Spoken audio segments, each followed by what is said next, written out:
O Folha no Ar, primeira edição.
Quarta-feira, 19 de abril de 2023. Começa agora pela Folha FM 98,3, emissora do Grupo Folha da Manhã de Comunicação, mais um Folha no Ar. Estamos ao vivo no Face, no YouTube, no Instagram, na Twitch TV também, que aliás você pode baixar esse aplicativo aí na sua Smart TV e acompanhar o programa ao vivo pela televisão. Também daqui a pouco em podcast, logo mais tem reprise na Plena TV às 17 horas.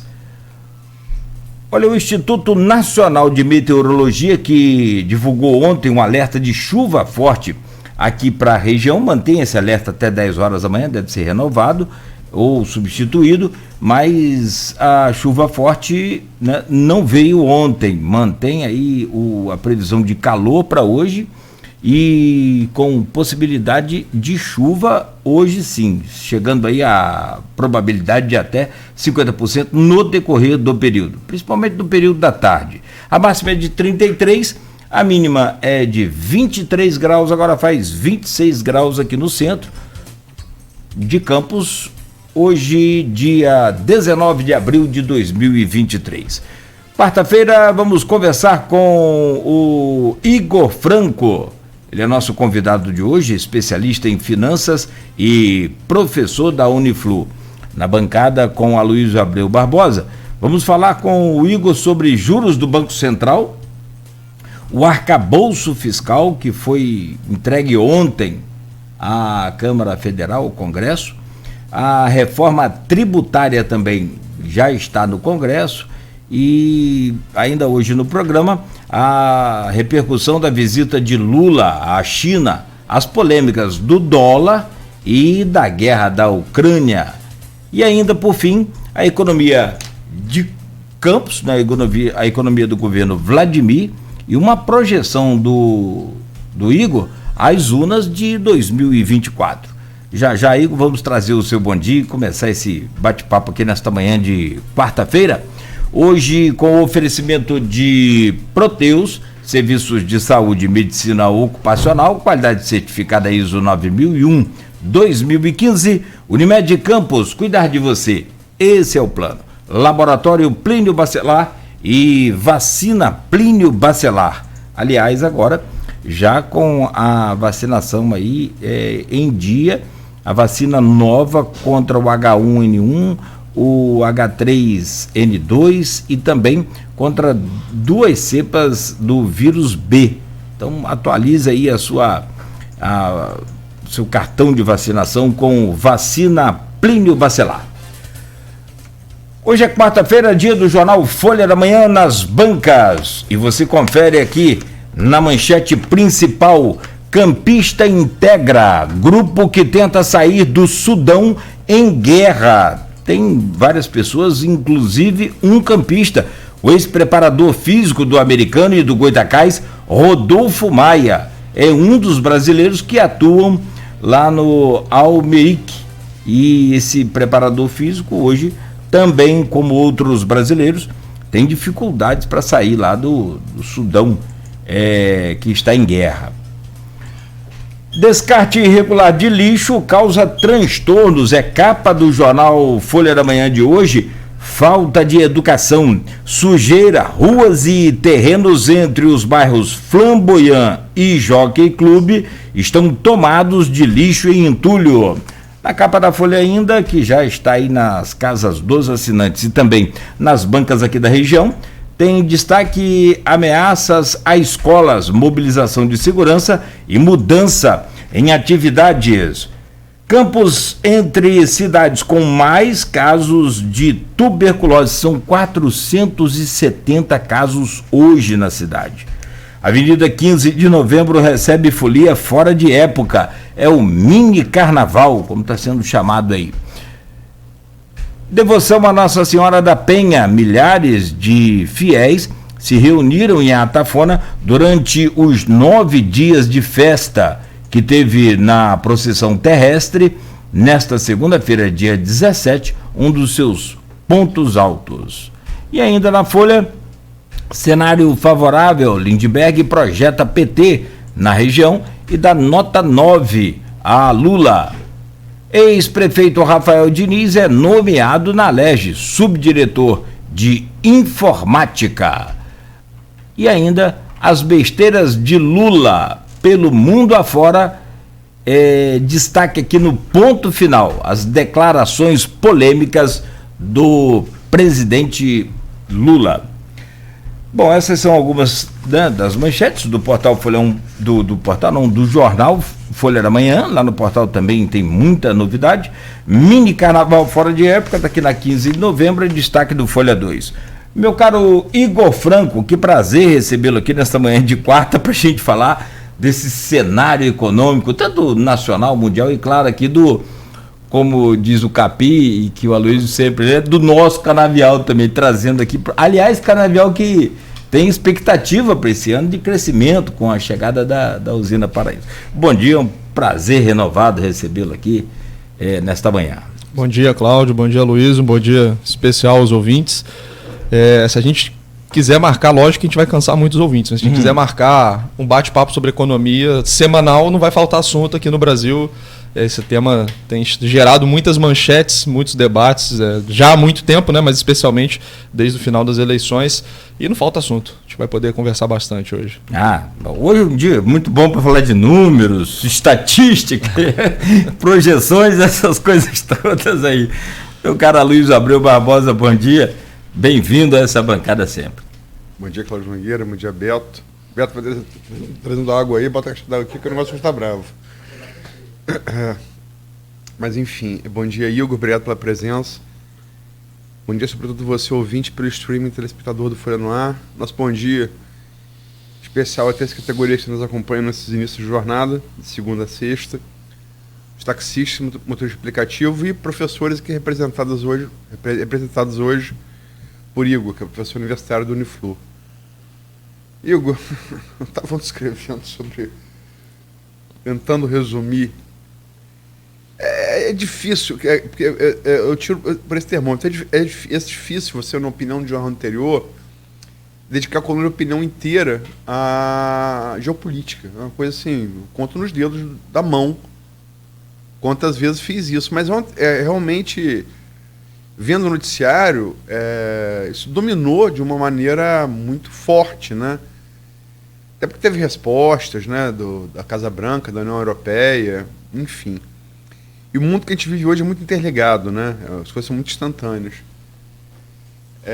Mas vamos começar pelo começo. Uma das primeiras polêmicas que o Lula entrou no início do seu governo foi com o presidente do Banco Central, o Roberto Campos Neto. Né? Lula pegou uma realidade desconhecida para ele havia sido presidente 2 vezes, mas sempre ele indicava o presidente do Banco Central, foi Henrique Meirelles as 2 vezes, né?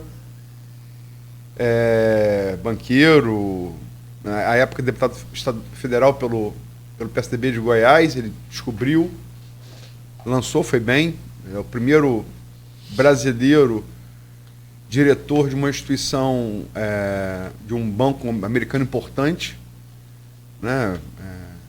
Teve uma carreira brilhante como mercado financeiro dos Estados Unidos. Qual era o banco mesmo? Era Bank of Boston. Banco de Boston, obrigado. Banco de Boston. Enfim, começou essa batalha pelos juros. Você vai ouvir economistas, você sempre frisa, não sou economista, sou especialista em finanças. Você vai ouvir gente da área, né, vai dizer, isso é igual a jurista analisando o impeachment de Dilma. Você vai encontrar um jurista muito qualificado que vai jurar de pé junto que aquilo foi um absurdo.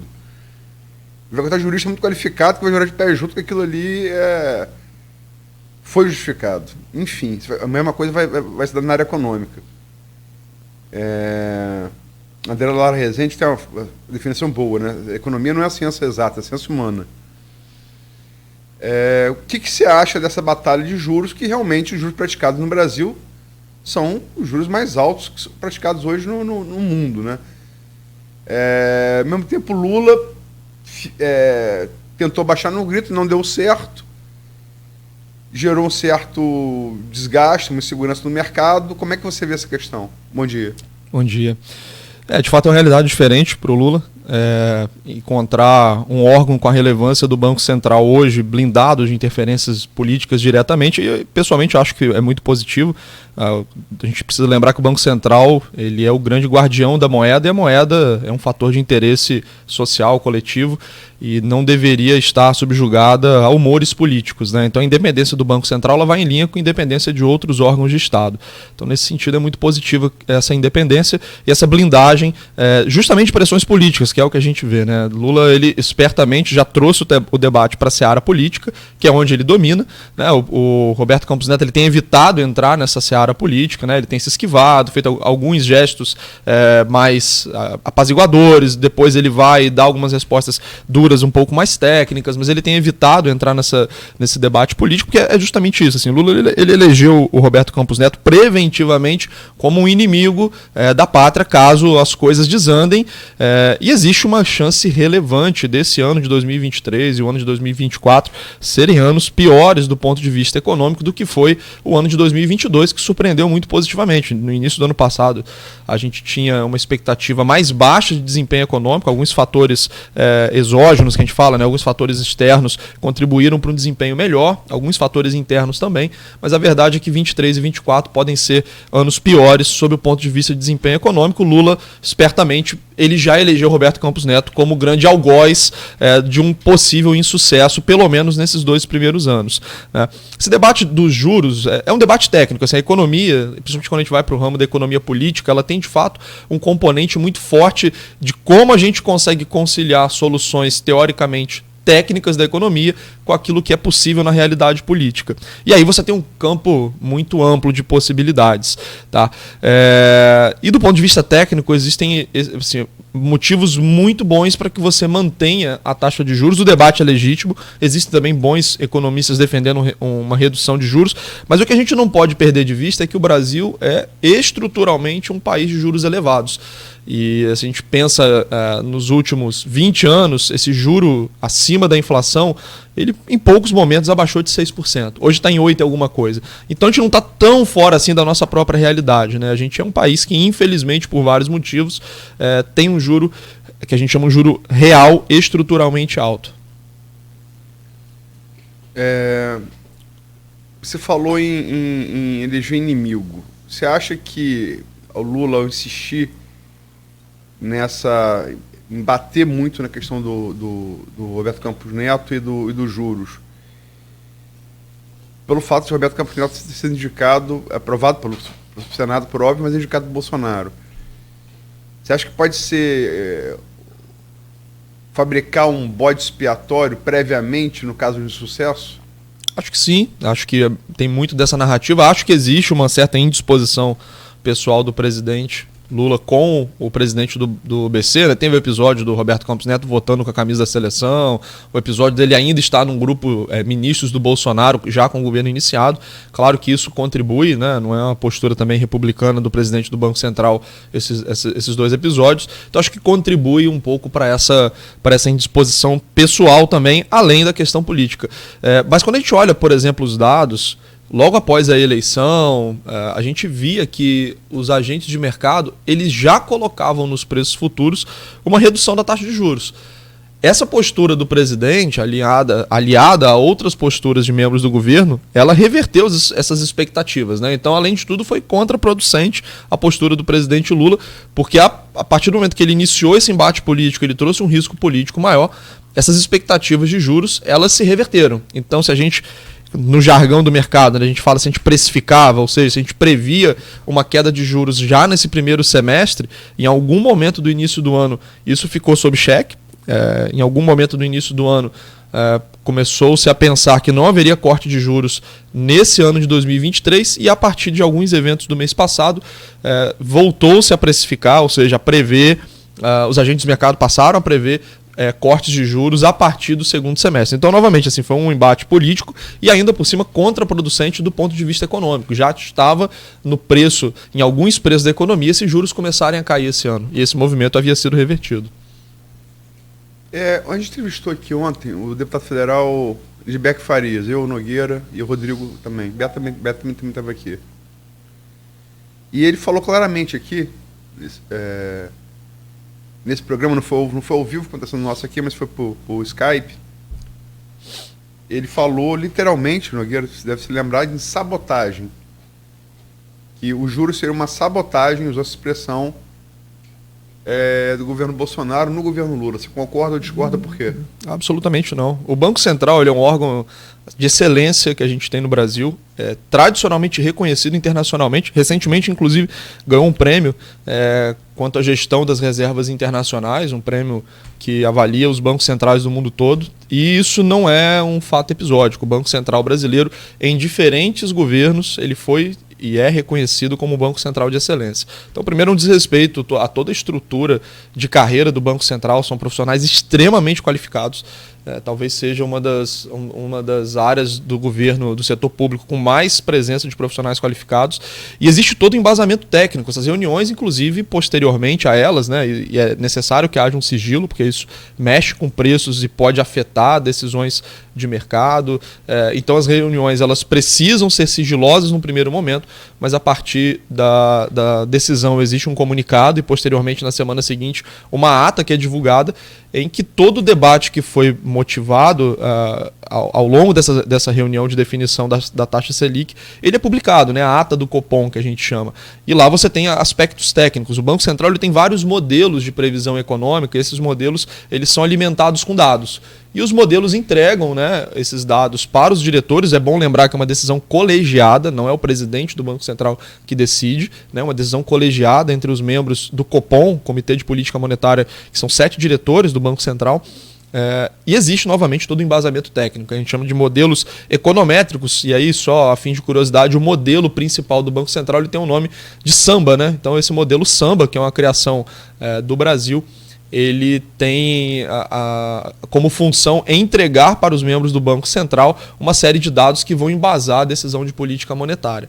E esses modelos eles são utilizados há muito tempo, foram utilizados no governo Lula, no governo Dilma, no governo Temer, no governo Bolsonaro e continuam a ser utilizados hoje novamente no governo Lula. Então não é uma decisão política, é claro que o deputado tem legitimidade, tem mandato para isso, para argumentar que é uma decisão política, mas de fato não é. Como é que é o nome do modelo? Do modelo? Samba. Não, mas você falou uma meta. Modelos econométricos. Rapaz, essa maravilha para dor de cabeça. Econométrico de Jesus. Vamos lá. dor de cabeça, até deu uma pontada mais na têmpora aqui. Mas vamos lá. Arcabouço fiscal. Finalmente, né? Foi texto final, chegou ontem. Você até postou no grupo desse programa, assim que teve acesso. O texto final chegou ao Congresso. Arthur Lira e Haddad deram outra coletiva. Inclusive, Arthur Lira achei nervoso, deu uma resposta grossa a um jornalista, né? Achei um tanto nervoso, uma apreensão minha. Mas, enfim, o fato é que chegou ao Congresso e a recepção, desde o anúncio, há cerca de 2 semanas, tanto do Congresso quanto de Haddad, foi boa. Foi boa a recepção. Tudo indica que vai ser aprovado rapidamente no Congresso. O problema são os jabutis que vou colocar no projeto, né? Sem contar os jabutis que já vêm, porque ia ter taxação do comércio varejista chinês, aí Janja viu na... Não, veja bem, a gente não pode entrar também, cuidado que a gente não entrar em misoginia. Muito cuidado com isso. Não é porque é Janja, não é questão de gênero. Primeiras damas já fizeram trabalhos brilhantes no Brasil. Acho que lembrar a Ruth Cardoso de Mello, que foi a maior delas todas. Inclusive criou o Bolsa Escola, que se transformou em Bolsa Família. Quem criou foi o Ruth Cardoso de Mello, no governo Fernando Henrique. Né? Então tem que ter muito cuidado, isso não é questão de gênero. O que a gente fala aqui é uma pessoa que não tem mandato eletivo, está apitando sobre decisões de primeiro escalão. Se a gente criticava isso em Carlos Bolsonaro, a gente tem que criticar em Janja também. Então, o critério não é gênero, o critério é instituição, entendeu? A blindagem que deveria ter a instituição. Mas, enfim, Janja não viu nas redes sociais que houve reação das pessoas que achavam que fossem taxadas e tiraram a taxação dos chineses, varejistas chineses, do projeto do arcabouço. Mas chegou lá. Qual a sua expectativa? E todos os economistas deixam muito claro que ele é gêmeo siamês da reforma tributária, que já está em análise no Congresso há algum tempo. Qual a sua análise de um e de outro? O arcabouço fiscal, ele veio assim, envelopado numa... envelopado não é uma boa palavra, mas ele foi apresentado num contexto de muita apreensão dos agentes econômicos, porque se esperava uma coisa muito ruim. As ideias que foram veiculadas anteriormente apontavam num caminho muito complicado para esse arcabouço, né? Então, assim, o teto ele foi derrubado ao longo do mandato do presidente Bolsonaro, né, por várias votações, várias PECs em diferentes momentos, PEC dos precatórios, a PEC dos benefícios no ano passado, e a gente convivia com uma grande incerteza do ponto de vista das contas públicas.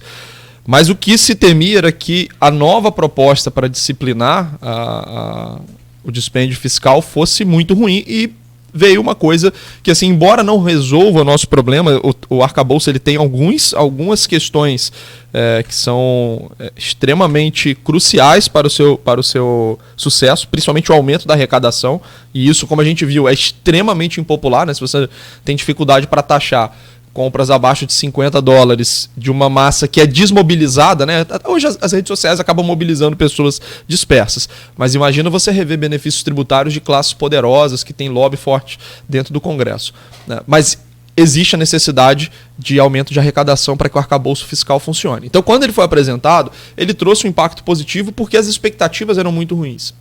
Ontem, durante a apresentação do texto que foi encaminhado ao Congresso, a gente teve algumas modificações e ainda, pelo que eu pessoalmente vi, pelo que eu li dos principais analistas de contas públicas, ainda não há um consenso se esse projeto final ele foi melhor ou pior do que a ideia apresentada no início de abril, final do mês de março. Porque ali você começou a fazer algumas exclusões do cálculo do arcabouço fiscal.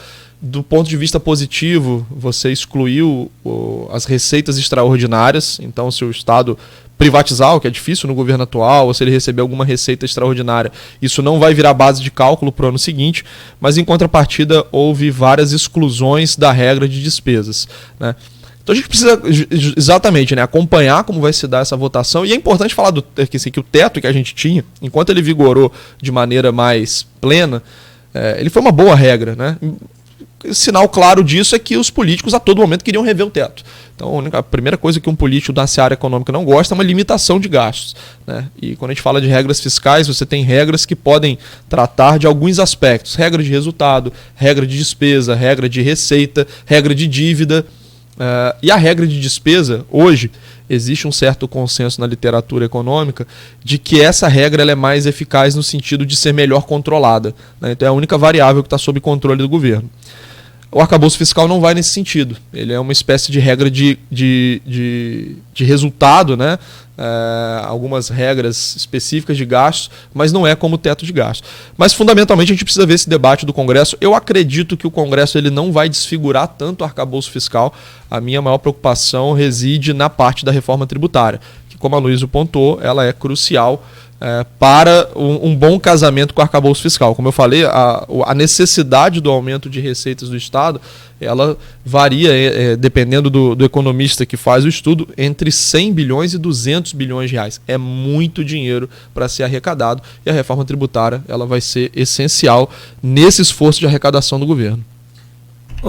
Igor, tem várias, como vocês já falaram aqui, tem várias questões para se abordar. Até a questão da taxa de juros, eu queria até, se puder, voltar um pouquinho, o assunto é ao vivo, a gente, só para sacramentar, e também sobre essa questão do arcabouço fiscal, para a gente entender aqui no popular, é uma espécie de teto de gasto com técnicas e com nomes diferentes, né? Mas que coloca ali algumas pastas ou tentativa de colocar essas partes sob controle, se bem que ontem já houve uma flexibilização e inclusão de novos programas sociais, apoio às faculdades, às universidades também, já saiu desse arcabouço fiscal. Enfim, duas perguntas. Tecnicamente, que você falou, tem bons motivos para a gente seguir com o juro de 8%, 13,75% é a taxa Selic, que vai gerar lá o juro real de 8% que você falou. Tá, e eu queria saber qual que seria, então, tecnicamente já, agora popularmente falando, qual seria a taxa de juros ideal para o brasileiro que vai comprar lá uma máquina para a sua fazenda, para a sua lavoura, enfim, vai investir numa franquia. E sobre esse arcabouço fiscal, a necessidade de se aprovar isso imediatamente, você concorda que está por aí esse caminho de aprovar logo e colocar em prática? É bom? Deixa eu fazer só um parênteses aqui, Cláudio. Você falou das exceções ao arcabouço fiscal. Uma das exceções é justamente quanto a determinadas verbas para universidades e institutos federais. Queria mandar um abraço ao professor Henrique da Hora, que me cobrou que eu não falei que eu era mestrando lá do IFE, do SAEG. Ele é um dos professores do curso e perguntou por que eu omiti essa informação. Na verdade, eu não omiti. Eu ia falar isso no início e acabei esquecendo. Vou deixar um abraço ao professor Henrique, que inclusive já veio aqui em outras oportunidades, né? Uma pessoa também muito boa para esse tipo de conversa, né? Fala muito bem. Teve com o Alfredo Diegues esses dias aqui também. Tá vendo? No programa do Alfredo. Liberal que galgando o poste na academia as custas do Estado, tá vendo? Vamos ver isso, mas vamos lá. Só uma curiosidade. Eu vou deixar um outro abraço aqui pro Hamilton, a quem eu tô devendo um livro que eu comprei e não pude presentear, que fala sobre... vou até antecipar para gente, fala sobre Keynes e fala sobre Hayek. Keynes, fundador do keynesianismo, muito ligado hoje, uma visão de esquerda, Hayek mais ligado ao liberalismo. Engraçado que o Keynes, ele enriqueceu no mercado, e o Hayek passou a vida inteira na academia pública, ou seja, um liberal que foi ao longo da vida custeado pelo Estado. Naquela história, né? Faz o que eu falo, mas não faz o que eu faço. E o Keynes fez fortuna no mercado financeiro, né? É uma das dicotomias que existem entre essas duas figuras. Mas voltando ao aspecto do juro, tá? Você perguntou qual seria o juro. Então, o juro ele tem um patamar que a gente chama de juro neutro. O que é isso? É um juro que ele nem aquece a economia, nem ele esfria a economia. E esse juro ele é calculado por cima da inflação. Então, se eu falar que o juro neutro é 4% e a inflação é 4%, é como se esse juro, a Selic devesse estar mais ou menos em 8%. Tá? E existe um debate, porque esse juro neutro, existe uma tentativa de apurar esse juro neutro pelos modelos econométricos, que é uma aplicação de matemática e economia, tá? A certos dados econômicos. E existe uma tentativa de estimar esse juro neutro. Tá? No Brasil, infelizmente, esse juro neutro ele é muito alto. E hoje essas estimativas elas variam entre 4% e 5%. Quando você tem um episódio de inflação mais alta, você precisa jogar esse juro a um patamar mais elevado. Ele precisa ficar acima do neutro. Então, se eu digo que o juro neutro é 5%, eu preciso jogar ele a 7%, porque eu preciso esfriar a economia, eu preciso reduzir a demanda agregada. Tá? Então, nesse momento, o que o Banco Central faz é justamente jogar esse juro acima da inflação num patamar que a gente chama de restritivo. Ele é propositalmente colocado para desaquecer a economia. Isso tem efeitos colaterais que são muito ruins e, obviamente, desagradam, né, a população, desagradam os políticos. Tá? Mas, infelizmente, é a ferramenta mais eficaz que a gente tem de controle da inflação. E quanto mais a gente demora para tratar o problema da inflação, mais caro fica cuidar desse problema. Se a gente lembrar no governo Dilma, ao longo do governo do PT, Lula e Dilma, a gente tinha uma meta de inflação de 4,5%. E a inflação que a gente entregava, na média, era 5,5%. Então a gente tem aqui no Brasil um histórico de inflação sempre acima do que a gente gostaria. Né? E se a gente é muito tolerante com a inflação, como Dilma foi, essa inflação ela começa a desancorar, como a gente fala. Ela começa a subir. E ela se retroalimenta. O Brasil tem um grande problema de retroalimentação de inflação. Então, se a gente demora a tratar essa inflação, eu preciso de juros cada vez mais altos e cada vez mais altos por mais tempo. É o que a gente está vendo hoje. A gente teve um impacto muito forte na pandemia do que a gente chama de inflação de custos, que é a chamada inflação de oferta. Mas a gente teve uma expansão monetária e fiscal, ou seja, o governo injetou muito dinheiro aquecendo a economia no mundo inteiro e isso trouxe também um aquecimento da demanda agregada. Consequentemente, o esforço do Banco Central para conter esse movimento ele tem que ser maior. E é isso que justifica hoje esses juros mais altos. A gente precisa trazer a inflação para baixo e, mais do que isso, gerar uma confiança de que essa inflação, para os anos seguintes, ela vai ser baixa. Porque se os agentes econômicos, e eu posso falar de um particular que vai fazer a renovação do seu contrato de aluguel, se ele acha que a inflação vai ser mais alta no ano que vem porque ela foi mais alta nos últimos 2 anos, ele já vai embutir isso no preço. Ele já vai embutir isso numa cláusula contratual que vai reajustar o aluguel numa determinada racionalidade econômica, prevendo o aumento de preço. E esse particular, que às vezes tem um imóvel de R$100 mil, ele não é um rentista, ele não é um rico, ele é uma pessoa que tem um patrimônio, ele tem o mesmo raciocínio de um grande industrial, de um grande banqueiro. Tá? Então o Banco Central ele precisa controlar as expectativas de inflação e ele faz isso sendo duro no aspecto dos juros. Tá? Não sei se eu acabei sendo técnico demais, mas... Econometricamente falando, foi boa. Não, só para fechar, se você fosse deputado então hoje, ou senador depois, né? Você votaria a favor desse arcabouço? Agora, voltando para o arcabouço fiscal. O arcabouço fiscal, então, o arcabouço fiscal, ele tem problemas. Usar o nome de teto de gasto para ele eu acho que não seria adequado, porque ele não necessariamente limita a despesa. Inclusive, ele prevê um crescimento contínuo da despesa, no mínimo de 0,6% ao ano, em termos reais. Né? Então, ele garante um aumento da despesa continuamente. Mas, dentro do que é possível hoje, não sei se existe uma margem de melhoria pelo Congresso. Eu acho que o Congresso não vai melhorar o arcabouço fiscal, até porque a lógica do Congresso é muito parecida com a lógica do Executivo. Os políticos querem verbas para serem gastas. Tá? Então, nesse sentido, eu não acho que o Congresso ele vai conseguir melhorar o arcabouço fiscal, mas é bem diferente do que eu, Igor, imagino como uma regra de melhor qualidade para as contas públicas. Econometricamente falando, estou satisfeito. Eu entendi. Assim, no básico aqui no popular se baixa o juro, sobe a inflação, sacrifica mais ainda a população. Eu quero perguntar para matar, falar sobre vamos falar sobre o nacional no segundo bloco e para chegar ao local. É lugar comum, né? Você tinha no início dos anos 90, Estados Unidos é um país grande como o Brasil, né? O que é o Arkansas para os Estados Unidos? É mais ou menos o que é o Acre para o Brasil. Em termos de... Porque lá os colégios eleitorais, o número de delegados é por população e contribuição ao PIB do país, né? A Califórnia tem 50 delegados, que é muita gente e muita contribuição ao PIB, economia muito ativa. Texas, quadro petróleo, muito grande e tal. Arkansas está lá para... E o último presidente dos Estados Unidos que lutou na Segunda Guerra Mundial foi George Bush pai. inclusive medalha de honra do Congresso, como aviador, né? Aquelas fortalezas voadoras, aqueles B-52, eu acho. Eu acho que sim. Os Bs são os B-29, grandes. perdão, B-29. Aqueles, enfim. Ele foi vice de Reagan, no mandato de Reagan, que é chamada Era Reagan, que mudou o mundo. Herói de guerra. Faz a primeira guerra do Golfo, aquela que teve apoio da ONU, porque realmente foi uma invasão que o Saddam Hussein fez ao Kuwait. Ganha. O Iraque, naquela época, era a terceira força armada do mundo, só perdia para os Estados Unidos e Rússia. À frente, inclusive, da China, por exemplo, naquela época. Como é que pode um cara com um cartel desse perder para um baby boomer, que é aqueles caras que nascem depois da Segunda Guerra Mundial, né? Bill Clinton, governador do Arkansas. Como é que pode perder? Né?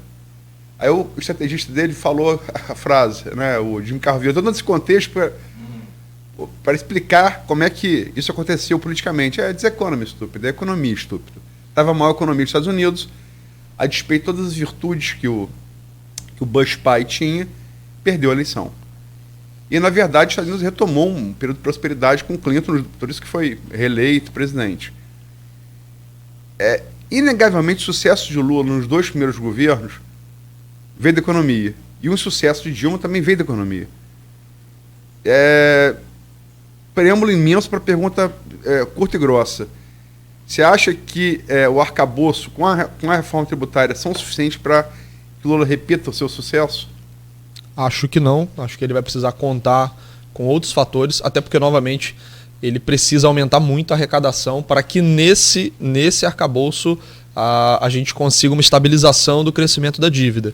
Porque se a gente não consegue esse aumento de receita, o arcabouço ele fica capenga, e aí a gente pode voltar a debater, e isso ficar ao longo do mandato inteiro, esse sentimento ruim dos 2 primeiros meses.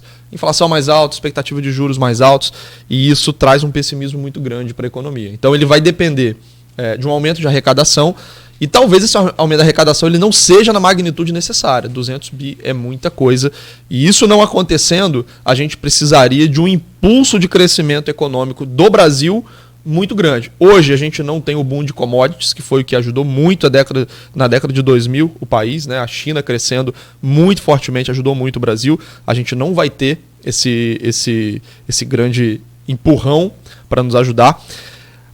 Provavelmente o governo do PT, tirando a reforma tributária, não vai topar as reformas que os economistas colocam na conta de um possível aumento de produtividade, que ajudaria o crescimento do PIB. Então a perspectiva ela é bem preocupante nesse sentido para um sucesso econômico do governo atual. Pode ser que a gente não acredito que a gente embarque num caos, destruição, não, muito longe disso. Mas é provável que o Brasil fique nesse crescimento de 1 em alguma coisa, 0 ponto alguma coisa, que a gente vem experimentando como média dos últimos 10 anos. Né?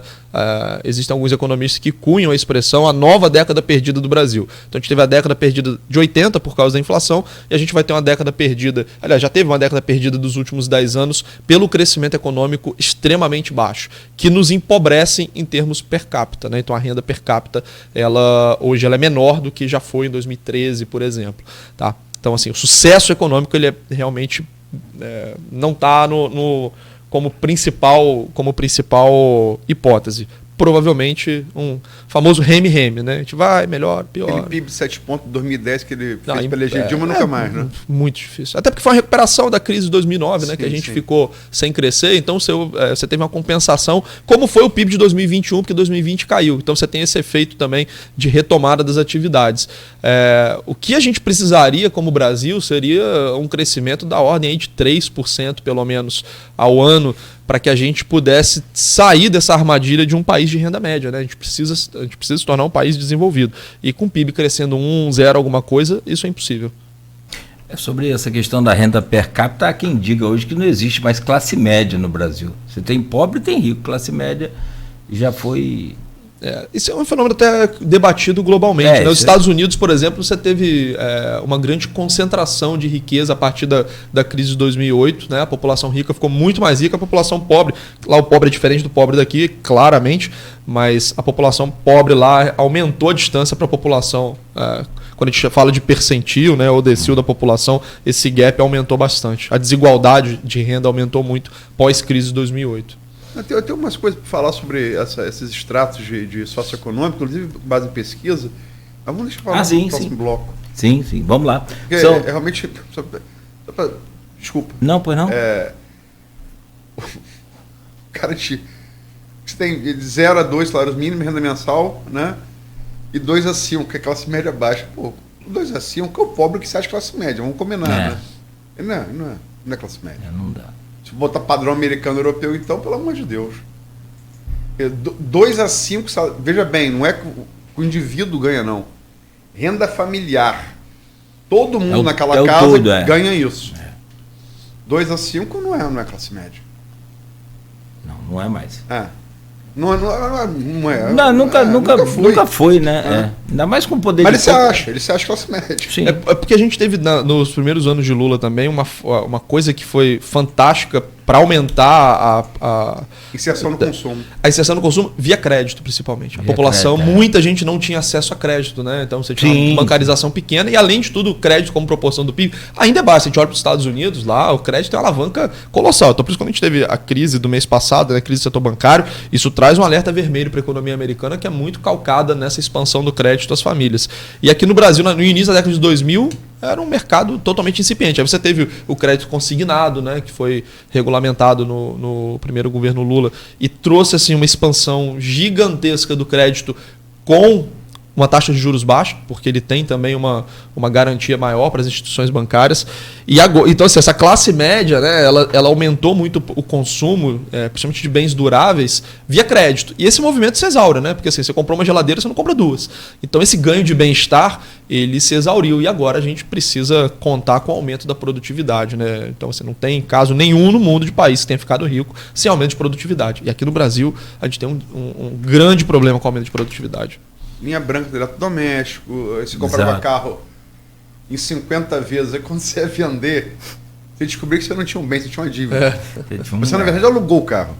Exato. Você alugou o carro. Você não vai vender, você não tem bem. Você tem, então, o que você tinha que pagar era superior ao bem ao automóvel, né? Literalmente alugou, né? O leasing para as pessoas físicas, ele se popularizou também. Agora caiu em desuso o leasing para pessoa física, mas naquele momento foi um boom assim, absurdo no mercado de crédito, né? Era realmente, foi uma época áurea assim para o crescimento brasileiro.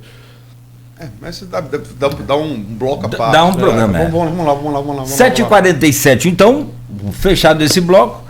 A gente vai a um rápido intervalo, daqui a pouco a gente volta para conversar com o Igor Franco, aqui no Folha no Ar, oferecimento de Proteus, Unimed Campos, Laboratórios Plínio Bacelar e Vacina Plínio Bacelar. Você imaginou assistindo aos maiores lançamentos do cinema em um ambiente sofisticado e exclusivo? Pois agora